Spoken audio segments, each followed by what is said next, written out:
할렐루야. 오늘은 9월 30일 월요일입니다. 오늘도 정시 매일 함께 하신 성도님들 한 분 한 분 사랑하고 축복합니다. 다 같이 사도신경으로 우리의 신앙을 고백하며 예배의 자리로 나가겠습니다. 전능하사 천지를 만드신 하나님 아버지를 내가 믿사오며 그 외아들 우리 주 예수 그리스도를 믿사오니 이는 성령으로 잉태하사 동정녀 마리아에게 나시고 본디오 빌라도에게 고난을 받으사 십자가에 못 박혀 죽으시고 장사한 지 사흘 만에 죽은 자 가운데서 다시 살아나시며 하늘에 오르사 전능하신 하나님 우편에 앉아 계시다가 저리로서 산 자와 죽은 자를 심판하러 오시리라. 성령을 믿사오며 거룩한 공회와 성도가 서로 교통하는 곳과 죄를 사하여 주시는 곳과 몸이 다시 사는 곳과 영원히 사는 것을 믿사옵나이다. 아멘.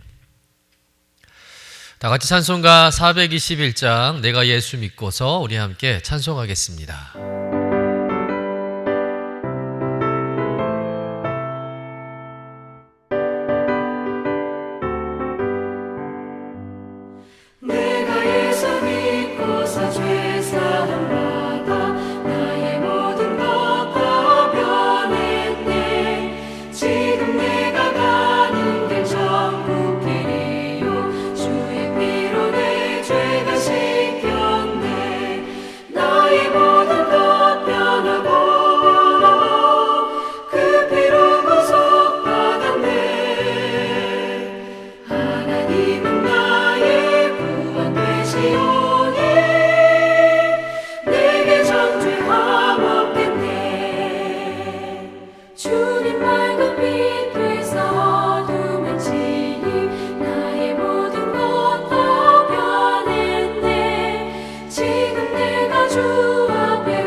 오늘 우리에게 주시는 하나님의 말씀은 느헤미야 13장 23절에서 31절까지의 말씀입니다.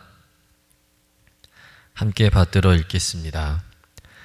그때 내가 또 본즉 유다 사람이 아스돗과 암몬과 모압 여인을 맞아 아내로 삼았는데 그들의 자녀가 아스돗 방언을 절반쯤은 하여도 유다 방언은 못하니 그 하는 말이 각 족속의 방언이므로 내가 그들을 책망하고 저주하며 그들 중 몇 사람을 때리고 그들의 머리털을 뽑고 이르되 너희는 너희 딸들을 그들의 아들들에게 주지 말고 너희 아들들이나 너희를 위하여 그들의 딸을 데려오지 아니하겠다고 하나님을 가리켜 맹세하라 하고 또 이르기를 옛적에 이스라엘 왕 솔로몬이 이 일로 범죄하지 아니하였느냐. 그는 많은 나라 중에 비길 왕이 없이 하나님의 사랑을 입은 자라. 하나님이 그를 왕으로 삼아 온 이스라엘을 다스리게 하셨으나 이방 여인이 그를 범죄하게 하였나니 너희가 이방 여인을 아내로 맞아 이 모든 큰 악을 행하여 우리 하나님께 범죄하는 것을 우리가 어찌 용납하겠느냐. 대제사장 엘리야십의 손자 요아다의 아들 하나가 호른 사람 산발랏의 사위가 되었으므로 내가 쫓아내어 나를 떠나게 하였느니라. 내 하나님이여 그들이 제사장의 직분을 더럽히고 제사장의 직분과 레위 사람에 대한 언약을 어겼사오니 그들을 기억하옵소서. 내가 이와 같이 그들에게 이방 사람을 떠나게 하여 그들을 깨끗하게 하고 또 제사장과 레위 사람의 반열을 세워 각각 자기 일을 하게 맡게 하고 또 정한 기한에 나무와 처음 익은 것을 드리게 하였사오니 내 하나님이여 나를 기억하사 복을 주옵소서. 이는 하나님의 말씀입니다. 아멘. 오늘 말씀은 느헤미야서의 마지막 말씀인데요. 다시 유다로 돌아온 느헤미야가 계속해서 개혁을 진행해 나가는 말씀입니다. 느헤미야가 잠시 페르시아에 다녀왔는데 그 사이에 생각지도 못한 일이 벌어지게 됩니다. 그것은 유다 사람들이 이방 여인을 아내로 맞이한 것이죠. 아스돗과 암몬과 모압 여인을 맞아서 아내로 삼고 자녀까지 낳고 살고 있었던 것입니다. 이 모습을 보고 느헤미야가 크게 실망하고 격분하게 되죠. 왜냐하면 유다 백성들이 전에 하나님 말씀 앞에 울며 회개할 때 하나님께 서약하는 내용 중에 하나가 뭐였냐면 우리 자녀들을 이방 땅의 백성들과 결혼시키지 않겠다고 굳게 서약한 일이 있습니다. 느헤미야서 10장 30절의 말씀을 같이 한번 읽어보도록 하겠습니다. 우리의 딸들을 이 땅 백성에게 주지 아니하고 우리의 아들들을 위하여 그들의 딸들을 데려오지 아니하며. 절대 이방 민족들 중에서 사회를 맞이하거나 며느리를 보지 않겠다고 하나님 앞에 서약까지 했었습니다. 그런데 그 서약은 온데간데 없고 유다 사람들이 이방 여인들을 아내로 삼고 자식까지 낳고 살고 있었던 것이죠. 심지어는 백성들의 영적 지도자인 제사장들도 그런 삶을 살았다는 겁니다. 이스라엘 백성들 중에서 가장 거룩한 삶을 살아야 하며 모든 면에서 이스라엘 백성들의 모범이 되어야 할 이 제사장들이 이방 여인을 아내로 맞아서 함께 살고 있었던 것이죠. 원래 이스라엘 백성들은 이방인과의 접촉이 율법으로 금지되어 있습니다. 결혼은 말할 것도 없는 일이죠. 그런데 포로 기간 동안 또 포로에서 돌아와서 이방인들과 섞여 살다 보니 이방인들을 아내로, 며느리로, 사위로 맞이하는 일이 일어나게 된 것입니다. 게다가 더 심각한 문제는 뭐냐면 그 결혼으로 인해서 자녀들이 유다의 언어를 모른다는 거예요. 우리 본문 24절의 말씀을 같이 읽어보겠습니다. 그들의 자녀가 아스돗 방언을 절반쯤은 하여도 유다 방언은 못하니 그 하는 말이 각 족속의 방언이므로. 유다 땅에서 태어난 자녀들이 유다 말을 하지 못한다는 거예요. 유다의 언어로 말하는 것이 아니라 이방인의 말을 사용해서 소통을 하고 있었다는 것이죠. 여러분, 유다의 자녀들이 유다의 말을 모른다는 것은 무엇을 의미하는 것일까요? 이는 유다의 자녀들이 이방의 언어로만 소통하고 이방의 문화를 따르고 있다는 것을 증명하는 것입니다. 또한 유다의 언어를 모르고 잃어버렸다는 것은 어떤 의미냐면 하나님의 말씀과도 멀어졌다는 것을 의미한다는 것이죠. 왜냐하면 하나님의 말씀과 율법은 다 유다의 언어로 기록되어 있는데 그것을 읽기조차 못한다는 건 아니겠습니까? 하나님의 말씀인 이 율법책을 읽지 못한다면 어떻게 율법책에 기록된 그 말씀을 이해하고 깨닫고 순종할 수 있겠습니까? 결국 유다의 언어를 사용하지 않게 되면 점점 하나님에 대해서도 관심이 없게 되고 하나님을 모르고 또 하나님의 율법과 말씀을 떠날 수밖에 없는 일들이 일어날 것이 뻔한 상황이 된 것이죠. 다시 말해서 이대로 가면 신앙의 계승이 이루어지지 않을 수 있는 것입니다. 뿐만 아니라 또다시 과거의 죄악을 반복하는 일이 일어날 가능성이 높은 것입니다. 문제의 심각성이 이만저만이 아닌 것이죠. 그래서 느헤미야가 너무 화가 난 거예요. 당연히 이방인들과 결혼도 안 된 일이겠지만 그 자녀들조차 하나님의 말씀을 읽지 못하고 깨닫지 못하는 그런 상황이 되니까 그들이 장차 어떤 민족이 될 것이라는 것이 너무나도 불보듯 뻔해 보이는 것이죠. 하나님의 말씀조차 율법조차 읽지 못하고 알지 못하고 깨닫지 못하는 사람들이 어떻게 하나님을 믿고 순종하는 그런 백성이 되겠습니까? 오히려 하나님을 모른다고 하고는 이방신들을 따라갈 가능성이 더 높아 보인 것이죠. 정말 큰일 난 겁니다. 그래서 느헤미야는 너무 화가 나서 견딜 수가 없었는지 이방인들과 결혼한 유다 백성들을 아주 호되게 징계하고 책망하고 그리고 저주까지 합니다. 우리 본문 25절 말씀 같이 한번 읽어보겠습니다. 내가 그들을 책망하고 저주하며 그들 중 몇 사람을 때리고 그들의 머리털을 뽑고 이르되 너희는 너희 딸들을 그들의 아들들에게 주지 말고 너희 아들들이나 너희를 위하여 그들의 딸을 데려오지 아니하겠다고 하나님을 가리켜 맹세하라 하고, 때리고 머리털을 뽑았다는 것은 뭐냐면 그들에게 수치심과 모욕을 주어서 죄의 심각성을 깨닫게 하고 회개를 촉구하는 행동이었던 것이죠. 그러면서 느헤미야는 과거 솔로몬 왕이 이방 여인과 결혼한 예를 들면서 그들이 얼마나 악하고 심각한 일인지를 경고합니다. 우리 본문 26절에서 27절 말씀 같이 읽어보겠습니다. 또 이르기를 옛적에 이스라엘 왕 솔로몬이 이 일로 범죄하지 아니하였느냐. 그는 많은 나라 중에 비길 왕이 없이 하나님의 사랑을 입은 자라. 하나님이 그를 왕으로 삼아 온 이스라엘을 다스리게 하셨으나 이방 여인이 그를 범죄하게 하였나니 너희가 이방 여인을 아내로 맞아 이 모든 큰 악을 행하여 우리 하나님께 범죄하는 것을 우리가 어찌 용납하겠느냐. 솔로몬이 아무리 하나님의 사랑을 입은 왕이라 할지라도 그가 이방 여인을 아내로 맞이함으로 인해서 하나님께 범죄하고 큰 악을 행하지 아니하였느냐라고 이야기하면서 이것은 너무나 악한 일이라고, 하나님께 범죄한 일이라고 탄식하고 있는 것이죠. 여러분, 왜 느헤미야가 유다 백성들이 이렇게 이방인 아내를 맞이한 것에 대해서 예민하게 대응하고 엄하게 책망하고 또 개혁을 하고자 하는 것일까요? 오늘 말씀이 주는 메시지는 무엇일까요? 믿지 않는 자녀들과는 절대 내 자녀를 결혼시키지 말라는 메시지일까요? 아니면 안 믿는 남편이나 또 아내가 있다면 당장 이혼하라는 메시지일까요? 그런 메시지는 아닙니다. 물론 믿는 성도가 믿지 않는 사람과 결혼하는 것은 그렇게 신앙적이지는 않습니다. 여러분, 결혼은 선교가 아닙니다. 선교지로 파송받는 것이 결혼이 아니라는 것이죠. 결혼은 안 믿는 배우자를 전도하기 위해서 하는 것이 아니라 하나님께서 짝지어 주신 믿음의 자녀들이 서로 사랑함으로 신앙 안에서 믿음의 한 가정을 이루는 것, 그것이 결혼인 줄로 믿습니다. 결혼하면 믿지 않는 배우자가 교회 다닌다고 철떡같이 약속해서 결혼했는데 결혼하고 나니까 약속도 안 지키고 또 그로 인해서 후회하고 신앙생활에 어려움을 겪는 그리스도인들이 얼마나 많은 줄 모릅니다.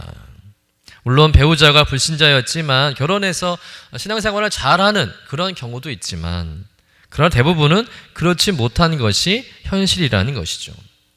주변에 보면 결혼 전에는 교회를 열심히 다녔다가 안 믿는 사람과 결혼함으로 인해서 하나님과 멀어지는 그런 청년들을 많이 볼 때가 있습니다. 여러분, 결혼의 의미와 목적을 깊이 이해하고 이왕이면 믿음의 자녀들끼리 만나 기도하고 교제하면서 아름다운 믿음의 가정을 세우도록 도와야 할 줄로 믿습니다. 그러나 오늘 말씀의 핵심은 그런 취지의 말씀이 아니라는 것이죠.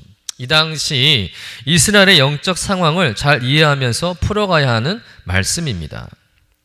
왜 이스라엘이 하나님의 심판을 받고 바벨론에게 처참하게 망하고 포로로 끌려가게 되었을까요? 그것은 저들의 신앙이 혼합적인 신앙이 되었기 때문이라는 것이죠. 그 원인 중에 하나가 뭐냐면 바로 이방인들과 접촉하면서 이방인들이 믿는 우상들을 따라가게 된 것입니다. 혼합 종교로 인해서 여호와 하나님을 온전히 믿지 않고 우상을 따라간 것이나 마찬가지죠. 결정적으로 이방인들과의 접촉으로 인해서 신앙의 순수성을 상실해버린 것이죠. 신앙이 변질된 것입니다. 하나님도 믿고 우상도 믿고 양다리를 걸치고 뒤죽박죽 신앙으로 변질된 것입니다. 하나님은 이런 신앙에 대해서 수없이 경고하셨습니다. 그런데 이스라엘 백성들은 그 경고를 무시하죠. 결국 나라가 망하고 바벨론의 포로로 끌려가는 신세가 된 것입니다. 이런 역사의 아픔을 잘 알고 있기 때문에 느헤미야는 이 문제를 그냥 넘길 수가 없었던 것입니다. 과거에 저질렀던 그런 똑같은 실수를 되풀이해서는 안 된다는 것이죠. 또다시 이스라엘이 우상 숭배로 인해서 하나님의 심판을 받는 비극이 다시 일어나지 않도록 하기 위해서는 단호하게 할 수밖에 없었던 것입니다. 그러니 지금 느헤미야 입장에서는 다시 이스라엘을 회복하고 세워가는 데 있어서 제일 중요한 것이 무엇이냐? 신앙의 혼합이 이루어지지 않도록 오직 하나님만 믿는 신앙의 순수성을 지켜내는 것이었다는 겁니다. 그 신앙의 순수성을 지켜내려는 열정 때문에 지금 느헤미야는 이방인들과의 결혼하는 것에 대해서 책망하고 개혁을 요구하고 있다는 것이죠. 같이 사역했던 에스라 같은 경우는요, 이방인 아내들을 아예 내쫓으라고 명령합니다. 유대인들은 또 그 말에 다 순종을 하게 되죠. 정말 어려운 개혁이고 어려운 결단입니다. 느헤미야 역시 이방인들을 추방하고 내쫓으라고 명령했을 것입니다. 이미 결혼도 했고 자녀도 낳고 살고 있는데 아내를 추방하고 자녀를 내쫓는 것이 여러분 얼마나 힘든 일이겠습니까? 평온한 가정을 깨는 일인데 결코 쉽지 않은 일이죠. 그러나 민족의 미래와 신앙의 순수성을 지켜내기 위해서는 어쩔 수 없는 일이었다는 겁니다. 지금 이 결단을 하지 않으면 또다시 이스라엘은 하나님의 심판을 받고 더 큰 고통과 재앙을 겪게 될 것임을 그들 스스로가 잘 알고 있다는 것이죠. 여러분, 살이 썩어가고 있는데 계속 약만 바릅니다. 그런데 약을 발라도 효험이 없습니다. 낫질 않는 것이죠. 살이 회복이 안 되고 도리어 점점 더 썩어갑니다. 부위도 점점 커져가요. 그러면 어떻게 해야 되겠습니까? 썩고 있는 그 살을 도려내야 하는 것이죠. 살을 도려내야 하는 수술을 해야 하는 것입니다. 비록 살을 도려내는 그 과정이 힘들고 아프고 어렵지만 생명을 위해서는요, 생명을 살리려면 어쩔 수 없는 최선의 선택이라는 것이죠. 지금 느헤미야가 이방인과 결혼한 유다 백성들의 요구하는 것은 이와 같은 의미라는 것입니다. 정말 뼈를 깎는 그런 고통을 감수하더라도 하나님의 더 큰 축복과 은혜를 위해서 또다시 과거의 죄를 반복하지 않기 위해서는 지금 개혁을 해 나가야 한다는 것이죠. 지금 고쳐야 한다는 것입니다. 우리 안에 순수하지 못한 불순물들, 찌꺼기들을 제거하지 않는 것이죠. 그래야 새로워지고 거듭나고 건강해진다는 겁니다. 사랑하는 성도 여러분, 우리도 마찬가지죠. 우리의 신앙에 순수하지 못한 모습이 얼마나 많습니까? 세상과 적당히 타협하면서 손해보지 않는 선에서 대충 종교 생활하는 모습은 우리에게 없습니까? 우리는 이미 오래전부터 신앙의 순수함을 상실한 채 신앙생활하는 모습이 많다는 거예요. 신앙의 동기가 이중적이고 깨끗하지 못합니다. 하나님을 믿기는 하지만 세상의 운도 따지고 일편단시 하나님만 사랑해야 하는데 세상도 사랑하며 살고 있다는 것이죠. 오직 예수가 아니죠. 예수님이 전부가 아닙니다. 예수님은 그저 내 삶의 일부라고 생각한다는 것입니다. 여러분, 느헤미야가 유다 백성들에게 요구하는 것은 단순히 이방 여인이라는 문제 때문이 아니라는 거예요. 잃어버렸던 신앙의 순수함을 회복하자는 것이죠. 그 일을 위해서는 어떤 어려운 선택도 해보자는 겁니다. 그래야 하나님의 축복의 역사가 일어나기 때문이죠. 하나님의 역사가 일어나는 믿음은 순수하고 온전하고 깨끗한 믿음이라는 것입니다. 사랑하는 성도 여러분, 우리 역시 신앙의 순수함을 회복해야 할 줄로 믿습니다. 끊어낼 건 끊어내시고 버릴 건 버리고 내 안에 영적 불순물을 제거해서 우리 안에 죄가 자라지 못하도록 해야 할 줄로 믿습니다. 예수님 한 분이면 충분하고 오직 예수님만 바라보고 믿고 살아가는 저와 여러분 되시기를 주님의 이름으로 간절히 축원합니다. 기도하겠습니다. 하나님 아버지, 오늘 말씀을 통해 느헤미야의 개혁과 신앙의 순수함을 돌아보게 하심을 감사드립니다. 저희도 우리 안에 있는 불순물을 제거하고 온전히 주님만을 따르길 원합니다. 세상과 타협하지 않고 오직 주님의 말씀에 순종하며 예수님이 저의 삶의 전부임을 고백하게 하여 주옵소서. 끊어내야 할 것은 과감히 끊어내게 하시고 버려야 할 것은 주님 앞에 내려놓아 신앙의 순수함을 회복하게 하여 주옵소서. 오늘도 주님만을 온전히 사랑하며 믿음의 길을 걸어가게 하여 주옵소서. 예수님의 이름으로 기도드립니다. 아멘. 하늘에 계신 우리 아버지여, 이름이 거룩히 여김을 받으시오며 나라가 임하시오며 뜻이 하늘에서 이루어진 것 같이 땅에서도 이루어지이다.